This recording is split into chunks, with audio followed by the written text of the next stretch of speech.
My husband, 35 years old, does not have a car. He sold his old one to help pay for his brother's wedding. I did not agree on this, but he had this car before we got together, so it's a shared property. Besides that, I have my own car, so that did not affect me till my husband started complaining about having to commute to work and hang out places. He tried to get me to let him drive my car several times, but I stood firm and put a boundary, making him understand that my car will never be driven by him. One of the reasons why is because of how bad his driving is. His brother lives out of town. My husband asked if he could drive my car to the wedding, but I refused, but not because I'm not invited. Another story for another day, because like I said, my car is off limits. He threw a fit, calling me unreasonable to let him take public transportation because he can barely stand it for 10 minutes, let alone hours. I said it wasn't my problem, which irritated him but made him stop arguing about it. The day that he was supposed to travel out of town, I woke at 10 a.m. and couldn't find my car key. I went outside and couldn't find my car either. I was beyond pissed. I called him, and like I expected, he took it and was on his way to the other town. I lost it and told him I gave him no permission to take it for a whole 5 days, and said that if he won't turn around with it and come home, then I'd call the cops and report it missing. His response was, "You wouldn't dare do it 'cause you know what would happen." I hung up on him, then immediately called the police and told them about my situation.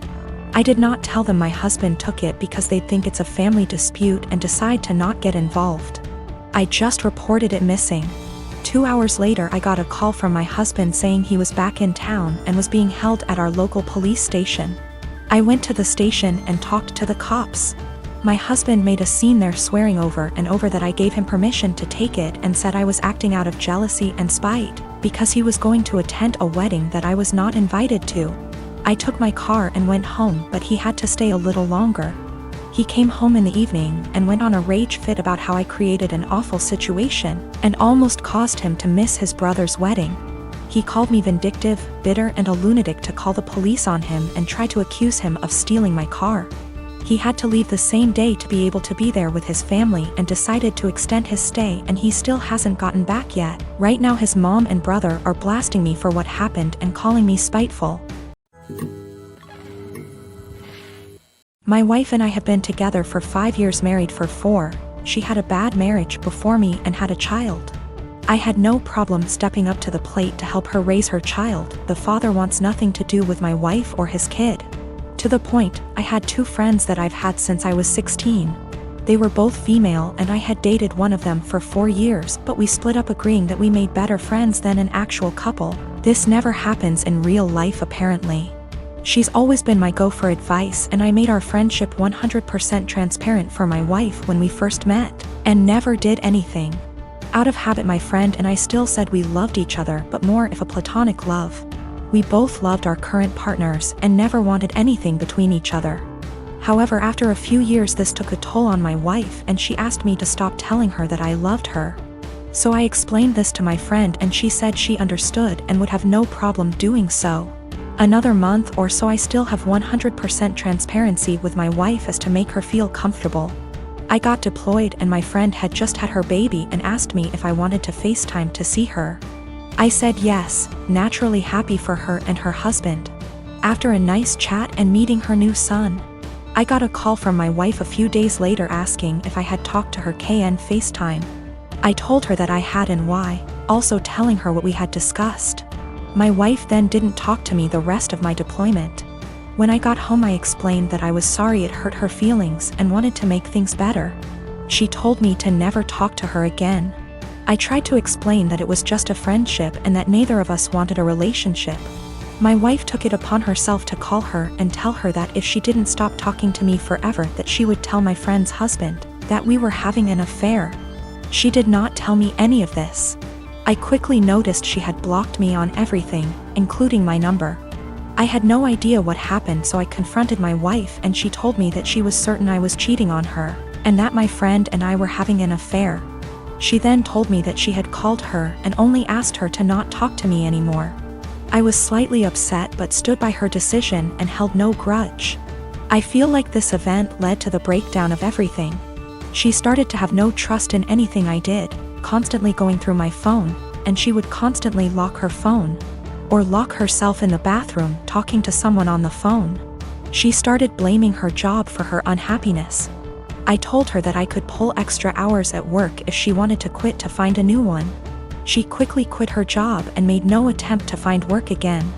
I was enlisted at the time. She said she hated that I was gone all the time, so I offered to go reserves to be with her more. She said that would fix it. So I got a civilian job that paid decent, but we had to move. The job is stressful and I'm not very fond of being a civilian. She has now come to the conclusion that I need to get out of the military and quit my civilian job, and we to move again, and that's the only way she'll be happy. I feel like I've given up everything for her to be happy. I'm trying to show her the logic that there is no way for us to survive if neither of us works. I love my wife and don't want a divorce, but I feel like she will never be happy and I'm not sure how to fix it. She blames everything on me and says that I'd be happier with someone else, or says she's leaving again. I'm currently deployed again, and the last week I was home she wouldn't talk to me or spend time with me and our daughter. She would lock herself in the bedroom all day. Then at night she would call me names and say I don't care about her and I never spend time with her. So I recently got together with a guy from my hobby. He asked me out first and I had some doubts that we'd work together as a couple because of the age difference. He's 35 and I'm 22. So, in my apartment, since it's an old house that was originally a single-family house, there isn't much soundproofing. And the floors creak when people move. I've gotten used to the sound of the guy upstairs getting up at 4 a.m. since he starts work at 5. And the sound of the girls in the apartments to either side of mine watching telenovelas till midnight. Taking work calls all day and having friends over on weekend nights. I know when I play music or have friends over, some of the sound leaks through the walls. So I'd never get upset about hearing my neighbors because it goes both ways. So, when my boyfriend started coming over more often, he had complaints about the neighbors, which put me in an awkward place. He wanted to go speak to them or have me text them and I said no. For example, one of the early times he stayed over we went to bed around 10. He wanted me to ask my neighbor to turn down her TV. I said she didn't have it that loud and she turns it off at midnight anyway. At 4 a.m., he got very irritated with my upstairs neighbor getting up and cooking breakfast. I said that he would be done by 5 because that's when his shift starts.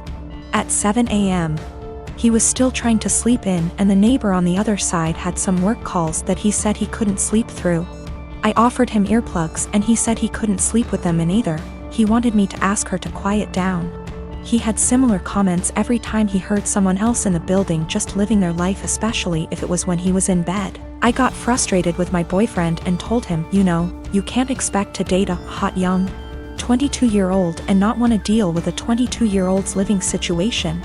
I don't know if you realize, but this is a normal apartment for someone my age. Hell, my neighbors are pretty great.